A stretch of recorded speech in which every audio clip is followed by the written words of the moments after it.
এই গরুটি খুব শান্ত, কিন্তু যখন রেগে যায় এটি অশান্ত হয়ে যায়। হ্যাঁ, খুব ভদ্র গরু। যখন গ্রামে থাকে, বাড়ি থাকে, তখন কিন্তু বাচ্চারাই কিন্তু এইগুলো নিয়ে বেড়ায়।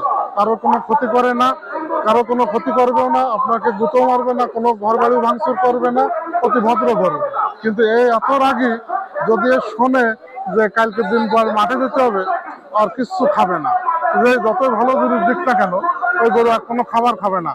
খুব অত্যন্ত শক্তিশালী। এবং খুলনা, হ্যাঁ, এই ভরতপুর খুলনা বিভাগের ভিতরে বিখ্যাত সব থেকে দামি একটা গরু। কেউ এর সাথে লড়াই করাতে চায় না।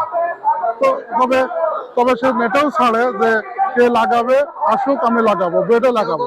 কেউ কোনো রেজিস্ট্রেশন করে না, বিধাতার লাগে না।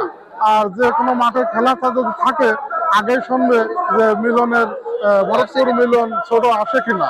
যদি আসে তাহলে আমরা যাব না, যদি উনি না আসে তাহলে আমরা যাতে ইচ্ছুক হবো। তবে সে প্রত্যেকটা মাঠে ঘুরোই নিয়ে আসার জন্য কিন্তু সে ওই গরুটা ঘুরাই নিয়ে যায়। যে কোনো সময় ওপেন চ্যালেঞ্জ, মানে যে কোনো সময় একটা গরুর সাথে লাগবে, সেটার জন্য এই গরু প্রস্তুত। সে যে কোনো ওপেন চ্যালেঞ্জ, যে কোনো গরুর সাথে যদি সে বেডে আসতে চায়, ওপেনিং লাগাবে, কোনো সমস্যা নাই। কিন্তু সে প্রতি মাঠ ঘুরাই নিয়ে যাবে, লাগুক আর না লাগুক, সে কিন্তু নিয়ে যাবে, লাগাবে না।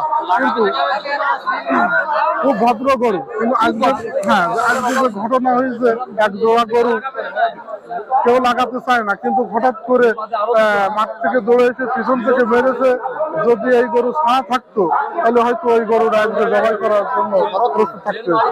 তবে বান্ধা অবস্থায় একটা গরু মাঝেছে, এক ঘাট আছে, তাতে করে সে গরু কিন্তু খুব অসুস্থভাবে রয়েছে।